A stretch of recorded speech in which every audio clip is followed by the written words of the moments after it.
Hey creative friends, welcome to my channel. And today I had to get my boil water canner out, and so I thought, you know what, it's been a while since I talked about boil water canners, and I'm going to do that today.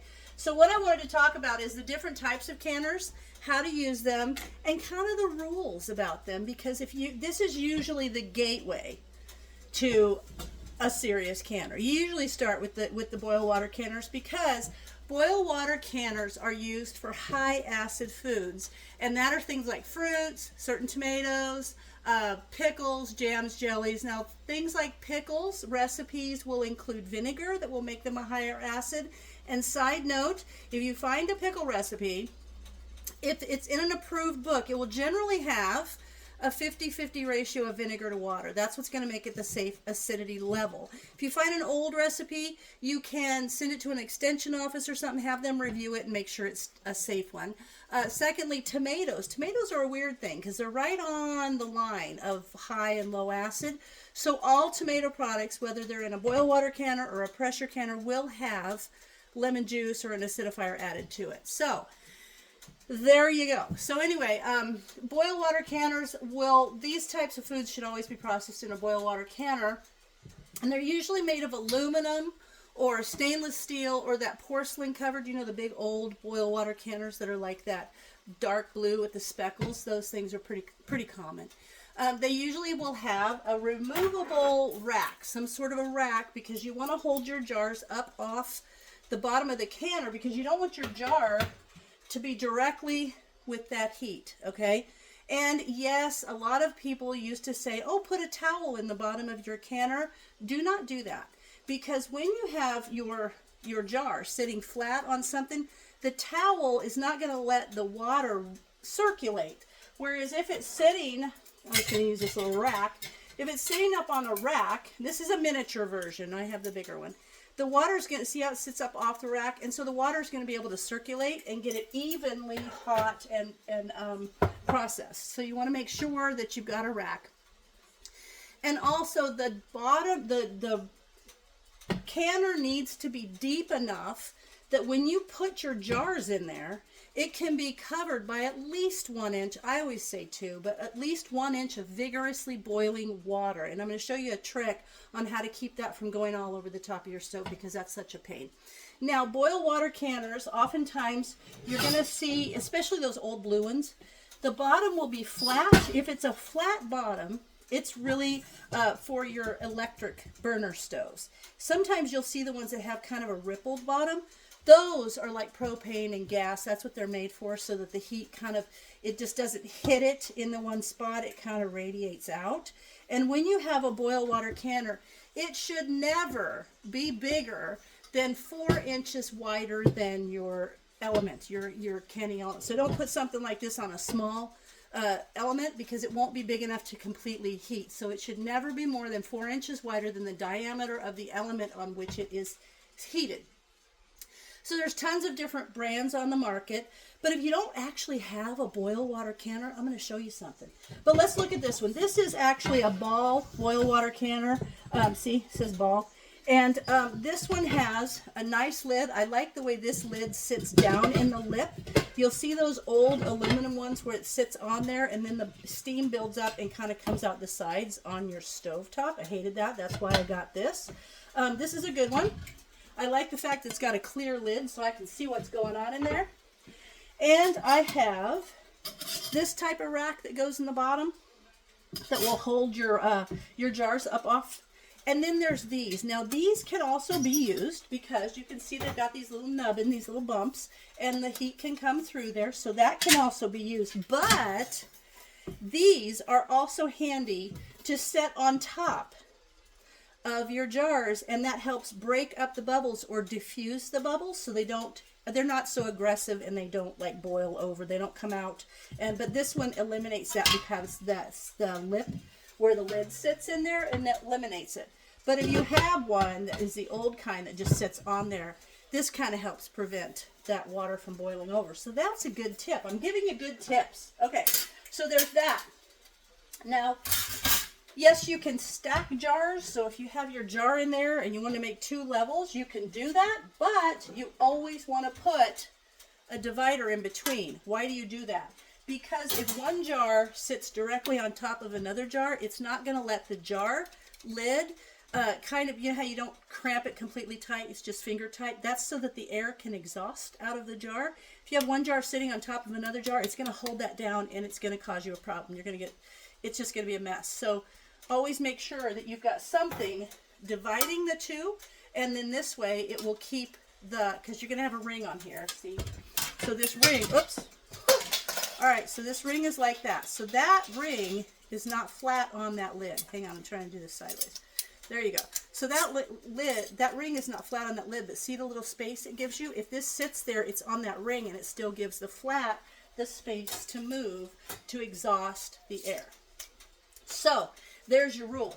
Now this is an official boil water canner, but let's pretend I'm only going to do 4 little 4-ounce jars. Why would I want to get that great big thing out and fill it with water? That's a lot of water.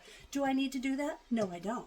Because, oh, look who's in here. It's Gubby and Pokey.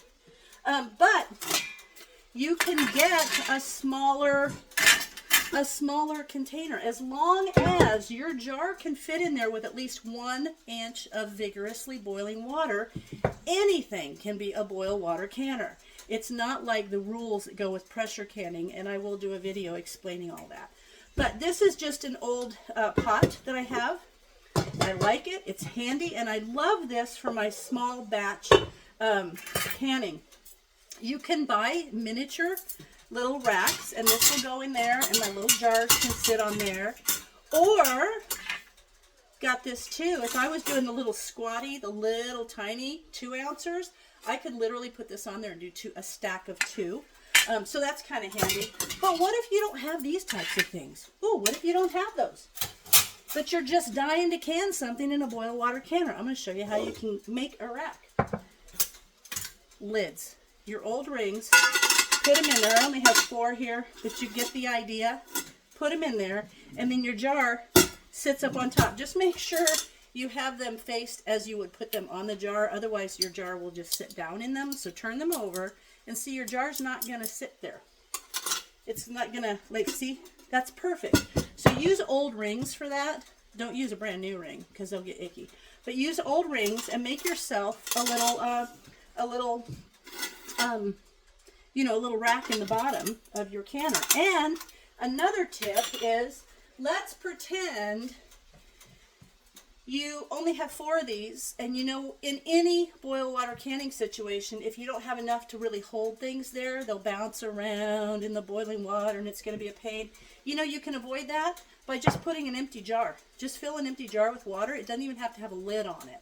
Just stick an empty jar in there. Hold on, let me get one. We'll pretend this honey is just an empty jar, okay? So I've got my rack. Pretend my rack is there. So pretend this is what's going on inside of here. We're going to put this here, and maybe I only have 3 of these, and they're going to bounce all over the place. I'm just going to set this empty jar. This jar, got some honey on it. This jar empty can go right here, and they can fit around the outside, and that's going to hold those jars tight in there. See how that works? This can be empty, or you can put a lid on it and like can some water to put on your shelf with your dehydrated foods. But that's going to hold your jars from bouncing around. That's one of my favorite tips of all time. So there is the 2 kinds of traditional boil water canner. Now, my favorite, because usually I am using my stove pretty a lot. Let me turn this down a little bit there. Usually I'm using my stove, and so I have one of the Ball Fresh Tech electric canners. I'll just walk you through this. I love it. There is, this is awesome because you don't need to have any super like testing for making water boil. So using this is an electric canner, but it's an electric boil water canner, so it's a safe one to use. But the way this works, I love it because I can fill it with water and set it next to my sink, and then all I have to do is open it and drain the water out. I don't have to lift up and carry. In my younger days, it didn't matter, but now that I'm older, that's a lot of weight to carry. There's a bottom that goes on there, and so the bottom sits down, and this slips on there, and it lines up. Now this could also be used for like like, I don't know, hot apple cider at the holidays, all kinds of stuff. You could use this. Broth, whatever, you can use it for anything. It doesn't have to just be canning. I always save my instructions, and you know why I had to? Because I burned one out. I used it so much, I ruined it. Like, I used it. It comes with a cord, and cool.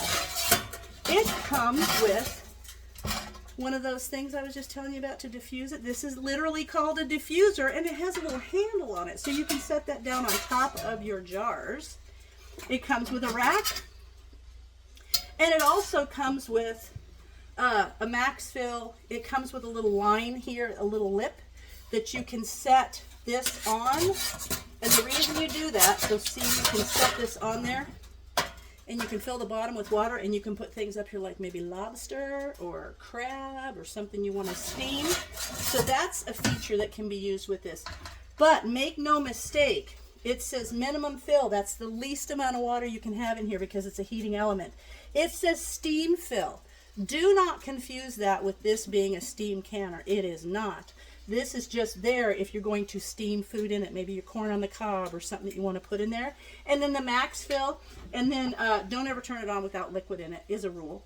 But I like using this. In fact, today I am making crab apple juice, and I am going to use this so that I can continue to use my stove for other reasons. So this is an awesome thing if you're a serious canner. Down here on the bottom, it has all the way from low all the way up to canning, and you can turn that baby all the way up, boom, and it's going to be at canning. You've got the different ranges. So this is an awesome tool. It's a little bit more spendy, but if you're a serious canner and you want a good boil water canner that you don't have to set on your stove, this is nice. Now on the stove, I will tell you a little trick. Come over here because I'm juicing crab apples right now, but I want to show you a little trick when it comes to canning on your stove. These are, you know, when you lift your top of your stove up, I have had a stove that I canned so much on it that I noticed when I was using a fry pan and I'd put oil in it, it'd all go to one side. Well, that's because the stove had started to dip down from the weight of canning on the stove. So what I did was I lifted this up and I put the white Subway towels, you can just get them at the hardware store, and I stacked them in the center here. See, I can't even push that down. So I stacked them to support the center of the stove, and I've had this stove for years, and it's never done the whole dippy thing in the middle. So I hope this helps you guys kind of learn a little bit about boil water canning and the equipment that you need. And it's not fancy stuff if you want to just use one of the little pots in your kitchen. They work out just great. And so just always make sure that you're covered by at least 1 inch of vigorously boiling water when you're canning. I hope that helped you. And if you have any other questions about boil water canning, please feel free to let me know. As always, thanks for watching, and I'll see you in my next video.